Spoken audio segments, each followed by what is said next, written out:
नमस्कार दोस्तों, गुरुजी an online channel में आपका स्वागत है।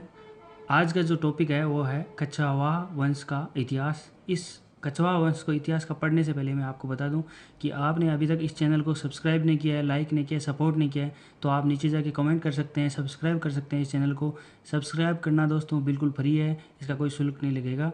और आपको जैसे ही कोई लेटेस्ट वीडियो आएगा तो आपको लेटेस्ट अपडेट मिल जाएगा। चलिए दोस्तों, स्टार्ट करते हैं कछवाहा वंश का इतिहास में। जो कछवाहा राजपूत थे वो स्वयं को भगवान रामचंद्र के पुत्र कुश का वंशज बताते हैं। किसका वंशज बताते हैं? कुश का वंशज बताते हैं। भगवान रामचंद्र के पुत्र थे कुश, उसका वंशज बताते हैं कछवाहा राजपूत। और ये कुश के वंशज होने के कारण इनको क्या कहा जाने लगा? कुशवाहा कहा जाने लगा। तो कहीं ना कहीं कच्छा, और बाद में इनको क्या कहा जाने लगा? कछवाहा वंशज। तो ये अपने आप को कुश के वंशज मानते हैं, ये इतिहास बताता है दोस्तों। और ढूंढाड़ प्रदेश में राजधानी स्थापित करने के लिए कछवाहों को मीणों और बड़गुजरों से संघर्ष करना पड़ा था। ढूंढाड़, जयपुर और मीणों और बड़गुजरों से इनको बहुत ज़्यादा संघर्ष करना पड़ा था। चलिए आगे बात कर लेते हैं, इनके जो संस्थापक की बात कर लेते हैं। इनका जो संस्थापक था वो था नरवर। नरवर के शासक थे सोडा सिंह। सोडा सिंह के पुत्र थे दुल्ले राय। 1137 में इन्होंने स्थापना की थी। इनकी जो कछवाहा वंश का इतिहास जो अपन पढ़ रहे हैं, तो इनकी जो राजधानियाँ थी वो 4 राजधानियाँ थी। पहली जो राजधानी थी वो थी दोस्तों दौसा, दूसरी थी वो जमुआ रामगढ़, तीसरी थी आमेर और चौथी थी जयपुर। इनको बाद में ये स्थानांतरित करते गए। तो चलिए बात कर लेते हैं दुल्ले राय की। दुल्ले राय की जब अपन बात कर रहे हैं तो दुल्ले राय ने पहले जो राजधानी थी वो दौसा बनाई थी। ठीक है, इन्होंने दौसा में किसको पराजित किया था? बड़गुजर को। बड़गुजरों को पराजित कर दौसा अपनी राजधानी बनाई थी। चलिए दूसरी बात कर लेते हैं। दूसरी राजधानी इन्होंने बनवाई थी जमुआ रामगढ़। सेकंड नंबर पर इन्होंने जमुआ रामगढ़ राजधानी बनाई थी। और ये किन से छीनी थी? मीणाओं से। ये मीणाओं से छीनकर इन्होंने राजधानी स्थापित की थी। और अपनी यहाँ पर एक कुलदेवी जो जमुआई माता की मंदिर की स्थापना की थी। जमुआई माता के मंदिर की स्थापना इन्होंने यहाँ की थी। चलिए बात कर ली दुल्ले राय की। इन्होंने 2 राजधानी बनाई थी। पहली राजधानी थी दौसा और दूसरी जमुआ रामगढ़। और जमुआ रामगढ़ में जमुआई माता का मंदिर का निर्माण कराया था। और इनका दुल्ले राय का एक पौत्र था, जो अगला शासक आएगा वो था कोकिल देव। यहाँ लिख देता हूँ दोस्तों, आपको दिख जाएगा कोकिल देव। और कोकिल देव ने 1207 ईस्वी में यहाँ शासन किया था। और इसने क्या किया था? आमेर की मीणाओं को परास्त किया, वह आमेर को राजधानी बनाया। तो इसने नई राजधानी स्थापित कर दी आमेर। और किससे छीनी थी? जो मीणा थे वहाँ से, उनसे छीनकर इसने नई राजधानी बनाया था। उसके अलावा इसमें दोस्तों इस कोकिल देव में कोई इंपॉर्टेंट वाली बात नहीं है, लेकिन फिर भी मैं बता देता हूँ। यादवों से इसने मेड़ व बेराट जीते थे। मेड़ व बेराट यादवों से इसने जीते थे। चलिए इतिहास की बात कर रहे हैं तो इतिहास को मैं कुछ आपको एक्स्ट्रा चीज़ें बता देता हूँ। इसी वंश के कुछ नरु थे, वो आगे जाकर नरुका बने। और जो शेखा थे उनसे शेखावत निकले, शेखावत शाखाएँ निकली। और उस शेखावत शाखा ने शेखावटी प्रदेश की जो नींव रखी, वो राज्य स्थापित किया शेखावटी। और ये शेखावटी नाम से बाद में प्रसिद्ध हुआ। चलिए ठीक है, ये मैंने आपको बता दिया।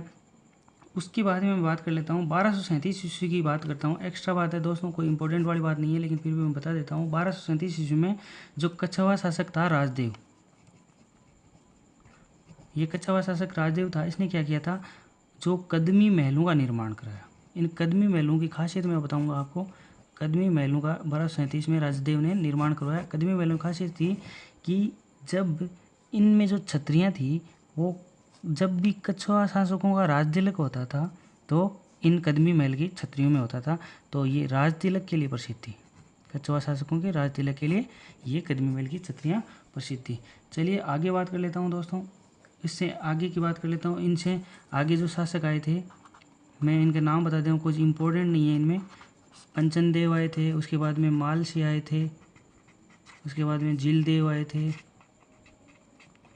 उसके बाद में रामदेव आए थे, ये कोई इंपॉर्टेंट वाली बात नहीं है, लेकिन दोस्तों मैं बता देता हूँ, इतिहास को अपन पूरा लेकिन डिटेल से पढ़ेंगे, इसलिए मैं कुछ भी छोड़ना नहीं चाहता।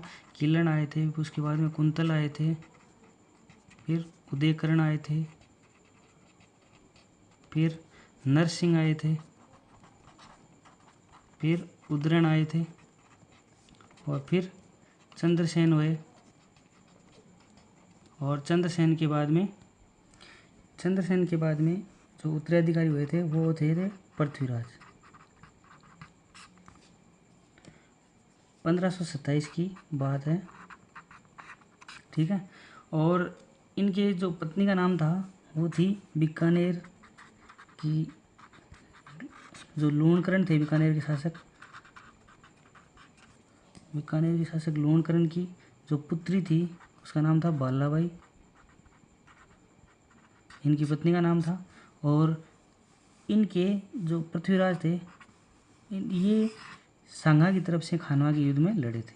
तो ये मैंने एक्स्ट्रा एडिशनल बात बता दी।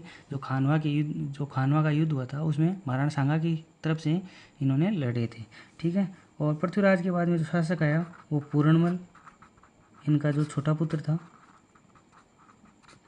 इतिहास को अपन भूमिका बना रहे हैं दोस्तों, इनमें बहुत अच्छे अच्छे शासक आएंगे, और जो इम्पोर्टेंट वाली बात होगी वो आगे भी करेंगे अपन। जब मान सिंह, राम सिंह वो पढ़ेंगे, जय सिंह वो पढ़ेंगे, तो उसमें भी जो क्वेश्चन पूछे जाते हैं उनमें से पूछे जाते हैं। लेकिन 1527 से लेकर 1533 ईस्वी तक इन्होंने शासन किया था। फिर उसके बाद में जो शासक हुए वो थे भीमदेव ने शासन किया था 1533 से लेकर 36 ईस्वी को।